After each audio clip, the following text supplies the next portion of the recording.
Hello everyone, कैसे हैं आप सभी। मैं हूं आपका अपना निजी सलाहकार अमित राज शर्मा और आप देख रहे हैं यू द रियल।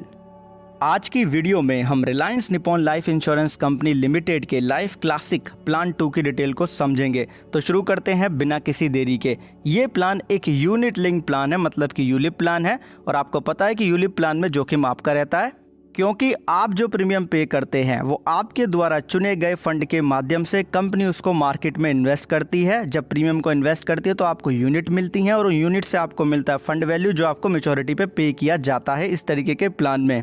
और आपको पता है कि यूलिप प्लान में आपको अलग अलग फंड के ऑप्शन देखने के लिए मिलते हैं। इक्विटी, डेब्ट एंड बॉन्ड, सभी फंड का कॉम्बिनेशन देखने के लिए मिलता है, जिसमें कि आप अपनी इच्छा के अनुसार चूज कर पाते हैं फंड को कि कौन से फंड में पैसा आपको लगाना है। तो ठीक उसी तरीके से 8 अलग अलग फंड का ऑप्शन आपको इस प्लान में भी मिलता है। पहला है लाइफ कॉर्पोरेट बॉन्ड फंड, दूसरा है लाइफ मनी मार्केट फंड 1, तीसरा ऑप्शन है यहाँ पे लाइफ गिल्ड फंड 1, चौथा है लाइफ इक्विटी फंड 3, और यहाँ पे पांचवा आता है आपका लाइफ इंफ्रास्ट्रक्चर फंड 2, फिर आता है आपका लाइफ मिड कैप फंड, फिर आपका लाइफ प्योर इक्विटी फंड 2, फिर आता है आपका लाइफ बैलेंस्ड फंड 1।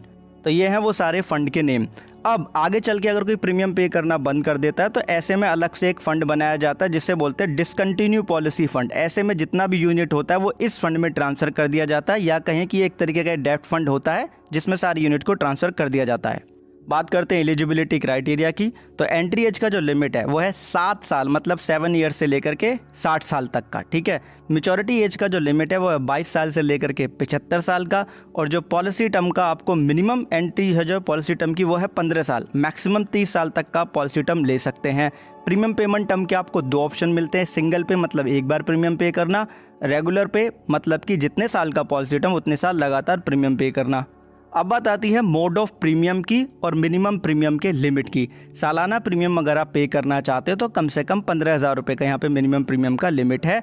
छमाही 7,500 रुपये का, तिमाही 5,000 रुपये का और मासिक 2,000 रुपये के प्रीमियम का यहाँ पे लिमिट है, जो कि ऑटो डेबिट होगा आपके अकाउंट से। और अगर आप सिंगल पे ऑप्शन लेते हैं तो 50,000 रुपये कम से कम आपको प्रीमियम पे करना होगा। टॉपअप प्रीमियम का जो कम से कम जो लिमिट रखा गया है वो है 5,000 रुपये का, और मैक्सिमम प्रीमियम का ऐसा कोई लिमिट नहीं है। जितना आपका कैपेसिटी है, एलिजिबिलिटी बनती है, आप पे कर सकते हैं। अब बात करेंगे हम यहाँ पे कि सम अशोर्ड का यहाँ पे कंडीशन क्या है, लिमिट कितनी है। मिनिमम की बात करें, अगर आप रेगुलर पे ऑप्शन ले रहे हैं और उम्र 45 साल से कम है तो जो सालाना प्रीमियम है उसका 10 गुना, या फिर 1/2 एनुअलाइज्ड प्रीमियम मतलब बेसिक प्रीमियम विदाउट टैक्स, उसमें पॉलिसी टर्म को गुणा कर देंगे। दोनों में से जो हाई होगा वो आपका मिनिमम सम अशोर्ड हो जाएगा। अगर उम्र 45 साल से ज़्यादा की है या 45 साल की है तो सालाना जो बेसिक प्रीमियम है आफ्टर टैक्स उसका 7 गुना या 1/4 निकालेंगे एनुअलाइज प्रीमियम का और उसमें गुणा कर देंगे हम पॉलिसी टर्म का। दोनों में से जो हाई होगा वो आपका यहाँ पे सम अशोर्ड बन जाएगा। अब रेगुलर पे में जो अधिकतम सम अशोर्ड का जो लिमिट है वो है आपके सालाना प्रीमियम का जो बेसिक प्रीमियम है आफ्टर टैक्स उसका 30 गुना तक हो सकता है। टर्म्स एंड कंडीशन अप्लाई हो जाते हैं, जैसे पॉलिसी टर्म, एज एक्सेट्रा, जिसमें हेल्थ भी एक फैक्टर होता है। अगर आप सिंगल पे लेते हैं ऑप्शन, एक बार ही प्रीमियम पे करना है, टॉपअप प्रीमियम ऐड करेंगे, तो उम्र अगर 45 साल से कम होगी तो सिंगल प्रीमियम का 125%, और अगर उम्र 45 साल की उससे ज़्यादा होगा तो सिंगल प्रीमियम का 110%। टॉपअप प्रीमियम का भी सेम रेशो ही रहेगा। सिंगल प्रीमियम के केस में अधिकतम 6 गुना तक आपका मैक्सिमम सम अशोर्ड जा सकता है, डिपेंड करेगा अंडरराइटिंग रूल्स एंड रेगुलेशन के ऊपर। अब बेनिफिट को जानने से पहले हम चार्जेस की डिटेल को समझ लेते हैं। सबसे पहला ऑप्शन है यहाँ पे प्रीमियम एलोकेशन का।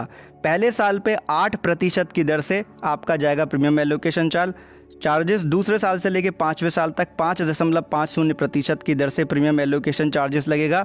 बाकी 6 साल से लेके 9वें साल तक 5% की दर से लगेगा प्रीमियम एलोकेशन चार्जेस।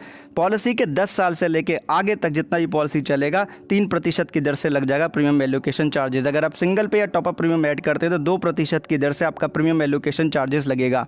इस प्लान में आपको in built accidental death benefit मिलता है। उसके लिए जो चार्ज है वो है 1,000 रुपये के सम अशोर्ड पे 1 रुपये प्रति माह। आई एम सॉरी, मतलब जो 1,000 रुपये का जो सम अशोर्ड होगा उस पर 1 रुपये की दर से in built accidental death benefit के लिए चार्जेस लगेगा। पार्शल विड्रॉल के लिए 100 रुपये का चार्जेस लगेगा हर एक विड्रॉल पे।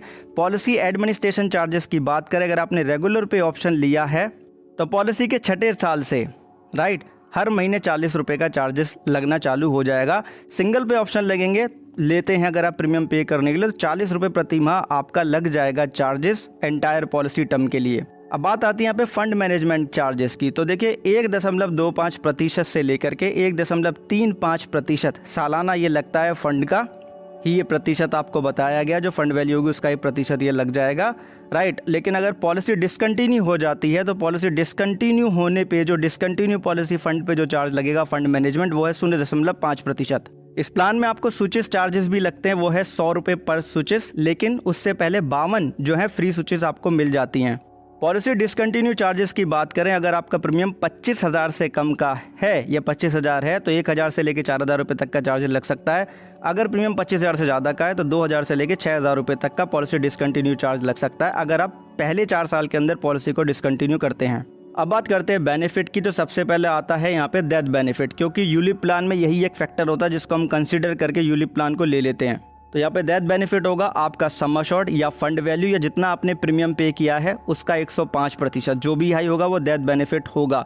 अब देखिए नॉर्मल सिनेरियो में तो डेथ बेनिफिट ये हो गया, अगर एक्सीडेंटल डेथ होती है और उम्र 65 साल के या उससे पहले अगर डेथ हो जाती है तो जो बेसिक सम अश्योर्ड होगा वो मिल जाएगा, लेकिन 50 लाख से ज़्यादा का सम अश्योर्ड नहीं मिलेगा एक्सीडेंटल के लिए, मतलब एक्सीडेंटल डेथ केसेस के लिए। अगर उम्र 18 साल से कम होगी और एक्सीडेंटल डेथ होती है तो इस केस में 5 लाख का यहाँ पे लिमिट है, उतना ही क्लेम मिलेगा, बाकी जो नॉर्मल डेथ बेनिफिट होते हैं वो तो मिलेंगे ही।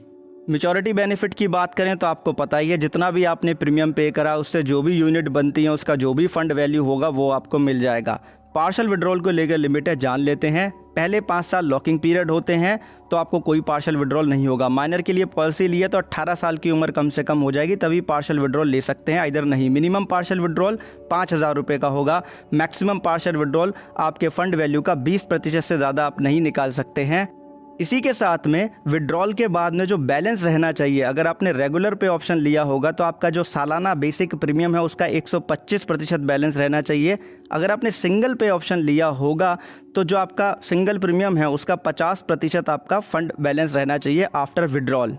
अब देखिए टॉप अप प्रीमियम के केस में भी यही टर्म्स एंड कंडीशन अप्लाई हो जाती है। 5 साल का लॉकिंग पीरियड, मिनिमम एज 18 साल की होनी चाहिए और फंड वैल्यू का 20% तक निकाल सकते हैं, उससे ज़्यादा आप नहीं निकाल पाएंगे। और विड्रॉल के बाद में जो टॉप अप प्रीमियम है उसका 50% तक आपका बैलेंस रहना चाहिए, फंड बैलेंस। इसी के साथ प्लान में आपको सेटलमेंट ऑप्शन भी मिल जाता है कि आप अपने मैच्योरिटी का जो बेनिफिट है वो आप सेटलमेंट में ले सकते हैं, मतलब कि 5 साल के पीरियड के साथ किस्तों में ले सकते हैं। सेटलमेंट ऑप्शन को आप एक्सरसाइज करते हैं और इस बीच अगर डेथ हो जाती है, जो जितना भी प्रीमियम आपने पे किया है उसका 105% या फिर जो फंड वैल्यू होगी, दोनों में से जो हाई होगा वो पेबल होगा। इस प्लान में आपको सिस्टमेटिक ट्रांसफ़र प्लान का भी ऑप्शन मिलता है जिसमें ऑटोमेटिक यूनिट स्विच होती हैं अपने आप, आपको कुछ करने की ज़रूरत नहीं पड़ती। अब आप आज की जो वीडियो है उसका क्रेडिट जाता है पूजा जी को, क्योंकि उन्होंने यहाँ पे क्वेश्चन किया इस प्लान से संबंधित सरेंडर प्रोसीजर के बारे में, सरेंडर वैल्यू के बारे में कि 5 साल के बाद। तो देखिए 5 साल के बाद में सरेंडर वैल्यू क्या मिलेगी, पॉलिसी बंद करेंगे तो फंड वैल्यू आपको मिल जाएगी। इसके लिए आपको करना क्या होगा, एप्लीकेशन लिखना होगा, अपना ओरिजिनल पॉलिसी बॉन्ड लेना होगा, अपना आईडी लेना होगा, बैंक डिटेल लेना होगा या कैंसिल चेक या पैन कार्ड, उसको लेके अगर आप ब्रांच चले जाएंगे तो जल्दी काम हो जाएगा। आइदर आप इनके सीधे जो कस्टमर जो टीम है जिसकी इन्फॉर्मेशन की वेबसाइट पे आपको मिल जाएगी, वहाँ से इनका आप डायरेक्टली कॉन्टैक्ट कर सकते हैं। अब देखिए ये यूलिप प्लान है, इसलिए इलस्ट्रेशन मैंने यहाँ पे नहीं दिया है क्योंकि रिस्क होता है इसमें और रिटर्न कोई गारंटेड नहीं होता है। आपने हमें सुझाव दिया, हम सिक्योर किया, उसके लिए आपका धन्यवाद। और वीडियो देखने